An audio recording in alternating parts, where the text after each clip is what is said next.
Welcome inside Bonfire Sports. Brandon Alexander of the Winnipeg Blue Bombers joins us here on the program. Brandon, how are you? Enjoying bye week number 3, coming so late in the season?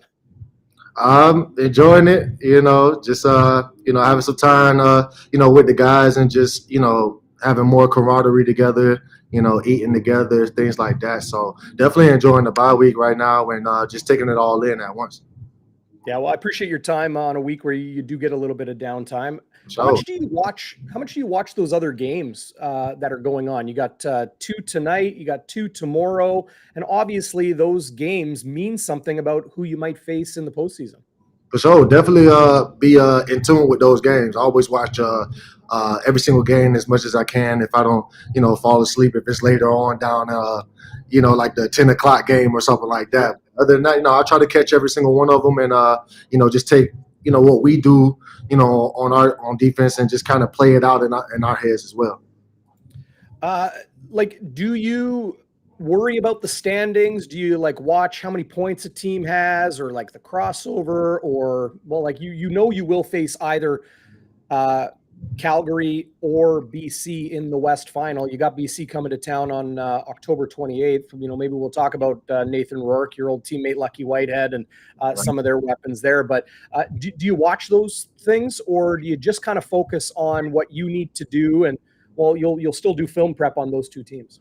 I mean, obviously, like the standings and things are there. You know what I mean? It's there in your face, and you kind of have no choice but to like look at it a bit. But it's never about like, oh, who's going to be at this spot or what they're going to do here or how many points they need. It's just whoever comes out of that just ends up coming out of that, and that's what we watch. We really just watch the end game of how they're running their offense and their special teams and things like that, and just really go from there.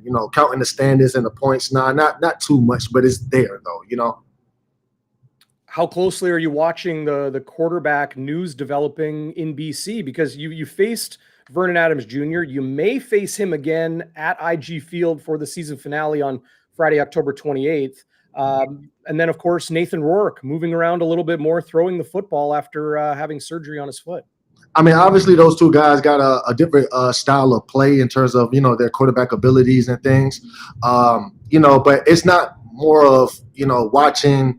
Oh, is he gonna come back? Is he doing what I'm saying, what kind of drills he's doing? It's just more of whoever shows up, and if he potentially is able to come back, then we'll prepare as such. Work already has a good amount of film out there on himself from this year, a couple from last year as well. And Vernon Adams been in the league for a while, so he has tape on himself. So with those two guys, it doesn't really matter. It's just about if we do get word that one of them might come back or whatever the case may be, then we'll take that approach. Sure. And I'm sure you're watching Calgary as well, and Jake Maier, since he's taken over. Malik Henry, their top receiver this season, battling through some injuries, trying to get back. Everybody's trying to get healthy for the postseason. Your club, Brandon, the Winnipeg Blue Bombers, have had 2 byes over the last month. How much does that help in ensuring the bodies are where they need to be for a postseason that always amps up in physicality? Well, I like to always keep it rolling. When we're in there, like the bye weeks, can be a little bit different because you might have a starter role and they might have to start over again in terms of that role that we got going on. But the bye weeks are good to be able to get your body back, get in the weight room a little bit more, get the kinks out, things like that, and prepare your body for that next week. So I won't complain about a bye week at all. If it happens, then I know what kind of approach you need to have for that bye week for sure. So I do appreciate it. Well, hey, I won't complain about a bye week either. It is nice to take a moment to step away and have time to focus on other things in life. But yeah, you got to stay focused. The task is at hand with the BC Lions coming to town on October 28th, and expected to be a pretty awesome atmosphere at IG Field next Friday night. How much have you enjoyed that, Brandon? You spent the winter here. I know for a fact you are an extremely popular guy on this team. I got people in my DMs, in my mentions, texting the Bonfire hotline, asking about you and when you were ready to come back and how important you are. Tell me about that reception, both in the stadium when you guys are playing games, and also when you're in the street or in the mall or out at a movie or a restaurant, when people no doubt recognize you. Well, during that time, like I'll just say, with like in the stadium, just being able to take a step back, even when I wasn't playing, and just hearing like the crowd, hearing the roars, hearing all those things, you could take that all in, and it's like, yo, the fans are really out here for real. Like they're showing up every single week. Like it's crazy, and I'm being able to just soak all that in. I can like turn around and look at the stands, just look, and everybody's just like in tune with that.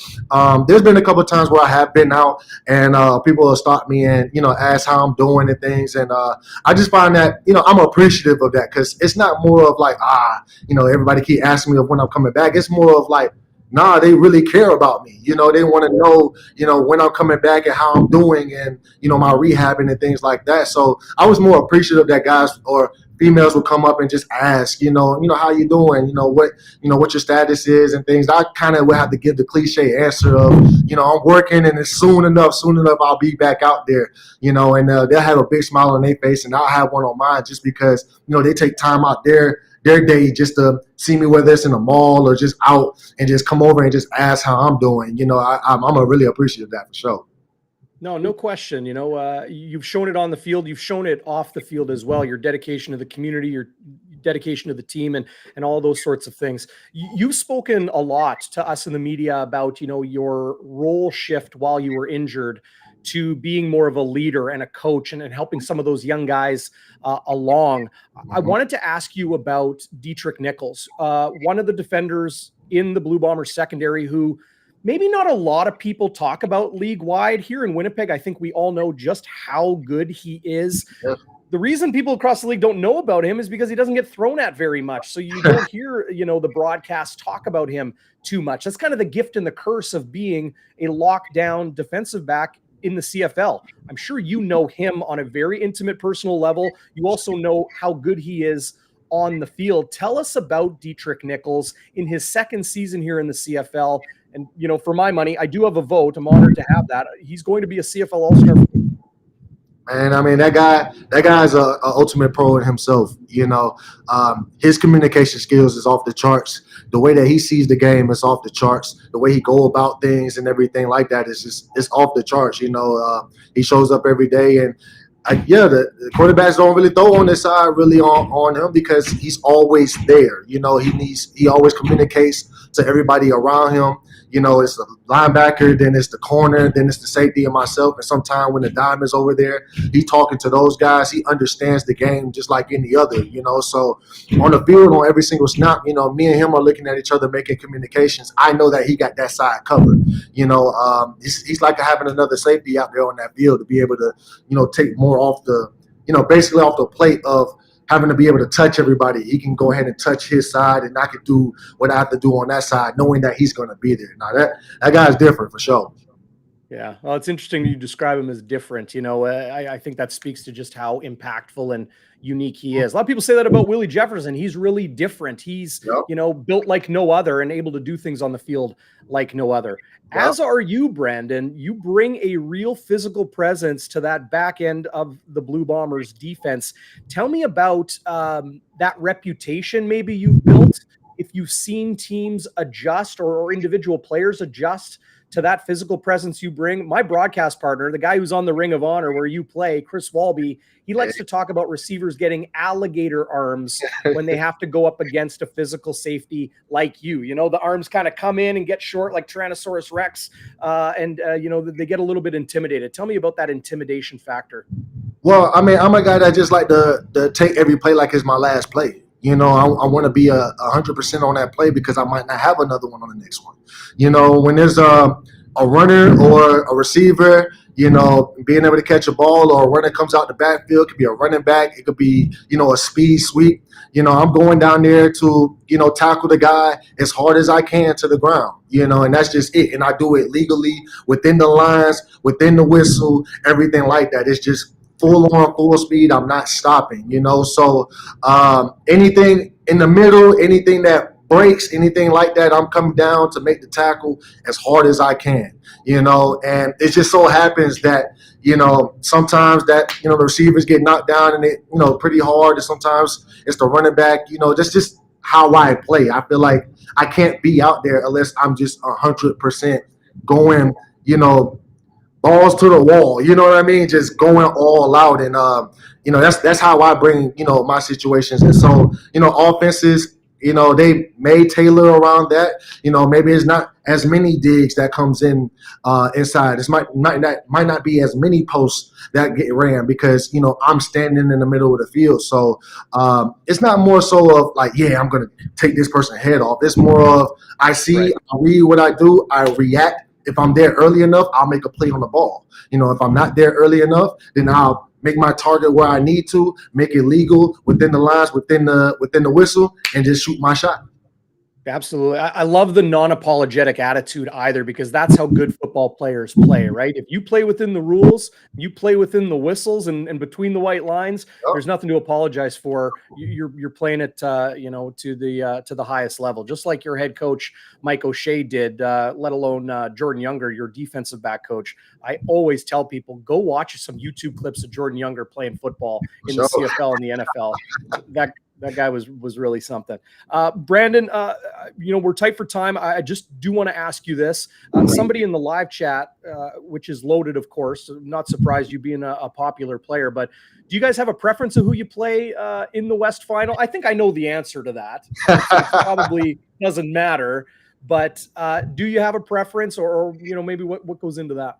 Nah, I don't have a preference in either of these guys in the locker room. Our preference is to have another snap. Have another opportunity to go out there and play. So whoever comes in this building, obviously we got BC coming in next week. So we just are happy that it's, BC coming in next week. And then for the West Finals, whoever it is, we're just happy that they're pulling up to Winnipeg. So whoever it is, we're going to be ready. We're going to be ready to go. We're going to be full speed effort. Doesn't matter who it is, Excited. No question. And if it is BC or even Calgary, I know you guys aren't showing everything. You got some chapters at the back of the playbook that are going to come out in the postseason. For sure.